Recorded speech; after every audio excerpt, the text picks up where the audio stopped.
A few Fridays ago, Meta CEO Mark Zuckerberg went to Joe Rogan's podcast to complain about how there just isn't enough masculine energy in the tech corporate world. Go ahead and watch.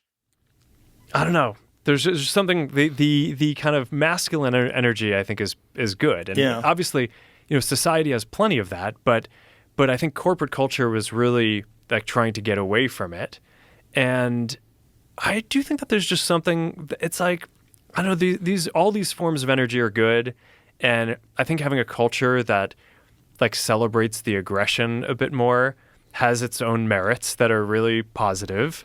And it's one thing to say we want to be kind of like welcoming and make a good environment for everyone.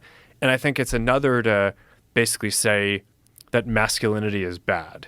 Now, it's unclear what exactly Zuck means by this. I know he talks about aggression, but let's be clear. Let's talk about the facts for a second. Men dominate most high status and high paying fields in this country. Absolutely no ifs, ands, and buts about it. It's empirically the case, as you can see here. The vast majority or the large majority of high-level corporate executives, of senior vice presidents, CFOs, COOs, CEOs, CIOs, the C-suite group, the vast majority of them are men, 60, 65, even 70% for the highest reaches of the corporate world. When you zoom in and look at the tech industry specifically, what you'll find is about 25% of all tech workers are women, 25%. And among the 150 largest public companies in Silicon Valley, just about 4% have women CEOs. So one question, one question I have for Zuck is if this is too much femininity in the tech workforce, if this is too much feminization, then how few women should there be? In this industry exactly? How few women do you want to see? Is it 15%, 10%, 5%? I mean, let me know. Zuck, get back to me. Let me know. Uh, the thing I want to focus on here is not this. This is important, but this is not the topic of this video. What I want to focus on here is Zuck's presentation. I know you've seen this before. He has put on a little muscle. He's grown out his hair. He's wearing an oversized t-shirt and a gold chain, as seems to be his styling these days. He's older than me. He's, I think, a little past 40, but he dresses like a bro. Like, imagine a 22-year-old at the tailgate or a 25-year-old at Coachella or whatever, right? Like, wherever you imagine bros are, that's what Zuckerberg is dressed like. You should also consider the venue, the Joe Rogan podcast, where kind of masculinity and manhood are celebrated in terms of transgressive behavior. We say whatever we want about whoever we want, and that's what makes us manly. We don't get offended. We don't get offended at the words or stereotypes or racism or bigotry or whatever. That's what it means to be a man. You don't get offended at that stuff. So his presentation, the venue, it seems, when Zuckerberg's talking about masculine energy, when he's talking about aggression, he's talking about the maleness of a younger adult and not a real person, the maleness of someone, the masculinity of someone unburdened by any kind of responsibility or obligation or duty. I'm going to ask you to imagine something again, more Jordan Belfort than Tommy Lee Jones's character in No Country for Old Men, right? I mean, would you care to join me? Lord, no, I'm not retired. Maybe I'll help out here then. More the former than the latter. And what I find so interesting about this is that we live at a time when there's all this bemoaning of the cultural cachet of masculinity. But the masculinity people are thinking of is not a traditional kind of masculinity built on, again, obligation and responsibility and duty and honor and a willingness to do things because you have to do them, because they are part of the responsibilities you have to others. Instead, the masculinity that seems to be celebrated is this masculinity of the adult man-child, of the person who throws tantrums, who does whatever they want. You can't tell me to go to bed, mom.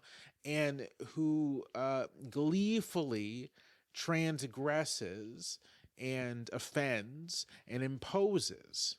It's as if we have this clique of middle-aged men, powerful middle-aged men who want nothing more than to be boys and not responsible men. But then I think this is exactly what you might expect in a country where the standard bearer for this movement towards the reclaiming of masculinity is Donald Trump, who by any measure is a selfish and petulant and self-involved and narcissistic man-child who for his entire life has celebrated his own rejection of traditional masculine virtues of duty and restraint. Trump, more than really anyone on the public stage right now, stands for masculinity as misogyny, as dominance, as exploitation, and as Zuckerberg would have it, as aggression. Now, I should be clear. I don't think Zuck's transformation here is like without purpose. Both Zuckerberg and his like-minded tech moguls have a direct interest in cultivating Donald Trump's good favor by performing this kind of brand, you could say. Meta, for instance, wants to undermine its competitors. It wants to suppress regulation and free itself from the threat of antitrust enforcement from the Federal Trade Commission. Other tech billionaires want to leverage state power to secure their investments in an AI bubble that might pop at any point, and they want to leave Uncle Sam and thus the American taxpayers holding the bag. And then, of course, you have the fact that rising interest rates have made cheap, easy money much more expensive, and venture capitalists are looking for someone to provide them with access to funding. And what better way to do that than rent seeking by way of the federal government? There's a clear material thing going on here that's important to pay attention to. And yet it is still a sign of the times, a sign of something on the horizon, uglier and more profane than what came before it, something looming in the background like an AT-AT in Rogue One, stomping across the field, heading towards our heroes. I